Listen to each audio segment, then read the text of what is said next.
Yerusalem adalah kota suci, tiga agama. Tidak ada kota lain di dunia ini yang demikian diinginkan oleh umat beragama kecuali kota Yerusalem ini. Bagi umat Kristiani, Yerusalem adalah tempat Yesus disalib dan dimakamkan. Bagi Yahudi ada Wailing Wall atau tembok ratapan.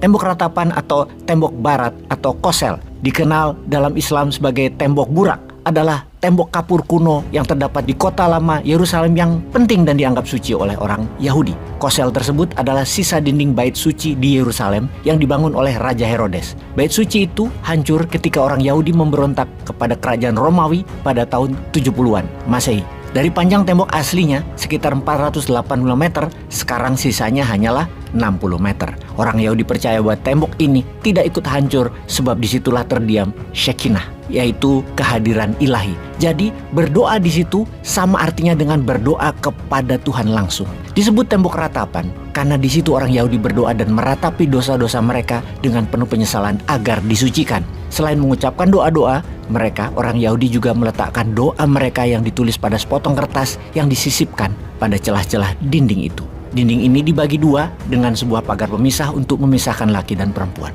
Di sisi umat muslim, Yerusalem terdapat banyak tempat suci yang pastinya adalah tempat Rasulullah Nabi Muhammad SAW naik ke Sidratul Muntaha untuk mendapatkan perintah sholat 5 waktu bagi umat muslim. Dalam perjalanan waktu sejak 2500 tahun hingga saat ini, banyak drama terjadi di Yerusalem. Bahkan disebutkan bahwa Yerusalem adalah kota paling banyak diperebutkan sepanjang sejarah umat manusia. Yerusalem bahkan pernah 23 kali dikepung, diserang sebanyak 52 kali, ditaklukkan sebanyak 44 kali. Jadi Yerusalem memang telah berganti penguasa pindah tangan berkali-kali. Bahkan kalau kita mundur sejak zaman Helenistik, periode sekitar 332 tahun sebelum Masehi, kemudian kerajaan Bizantium 324 Masehi, kemudian zaman Khalifah Islam di tahun 700-an, kemudian zaman Perang Salib tahun 1099, kemudian zaman Malmuk, kerajaan besar Mesir terakhir di sekitar tahun 1291, kemudian Ottoman.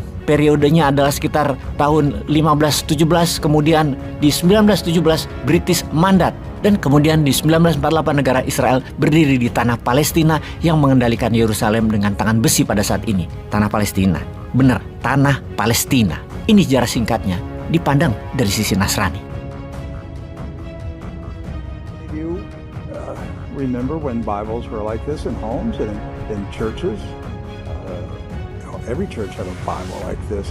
Every Christian family had a Bible like this, and they put their family genealogy, the weddings, baptisms, and burials. It was all put inside the Bible, and you passed it down generation to generation.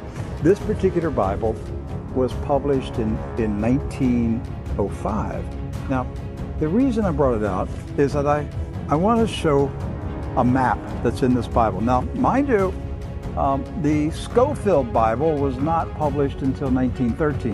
Right. And I have in my office an original 1913 Scofield, which was the introduction of the Zionist Masonic heresies about a future state of Israel and separating the church from Israel and all that rapture stuff. That's where it came from. It was a Masonic Zionist heresy that was introduced into the American churches in 1913. This is a 1905 Bible. Pre-Scofield. Pre-Scofield, with no Scofield notes in it. So, you open it up, and this is on page 13. I mean, this thing's big. I want to show you. Here is a map of the Holy Land. And it says, what? Palestine of the Holy Land. They misspelled Israel. No, Palestine. Palestine. Huh. And all these Christian Zionists that tell me, Rick, there's never been a Palestine. All right, so here's a still. There it is. Let's zoom in and show you here. Yeah. So, yeah, you hear these people like John Hagee, there's never been a Palestine. Well, look at this Bible map from 1905. And most Bibles, yes, from then had a map of Palestine. And Palestine is in the Bible itself, in the Old Testament. So we're showing you this just because I'm trying to break through the propaganda the confusion, the lies that the Zionists have implanted in millions of minds of Christians in America and told them there's never been a place called Palestine. But I have a map, Rick. Right there it is. So, with that in mind, do you know who lived in Palestine? Palestinians? Palestinians. I got that one right. Palestinians. And Palestinians were Jewish, Christian, And Muslim. and Muslim. Right. They weren't a particular faith. They were citizens of a particular country, Palestine. Palestine. They were all Palestinians. Yes. Jesus was a Palestinian. Look at this. Okay? So Israel has never meant a political country. It's always meant the people of God. Yes. The called out ecclesia, the people of God. That's what Israel means. It's not a political country.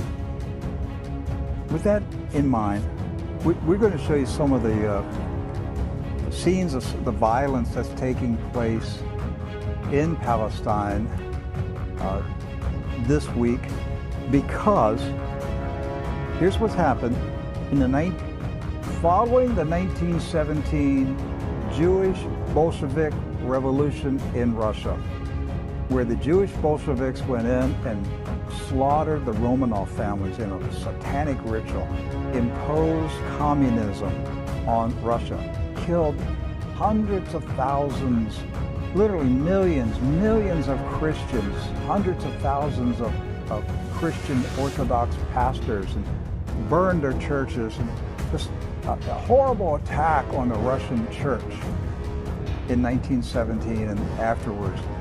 Then they began to infiltrate Palestine in the 1920s and the 30s. In the 1930s, there was a congressman in Texas, Lyndon B. Johnson, and he was smuggling guns and rockets and grenades from Texas to Palestine, putting them in the hands of the Jewish communist terrorists that were infiltrating Palestine. There was no Israel, no state of Israel. It was Palestine. And they crow about it.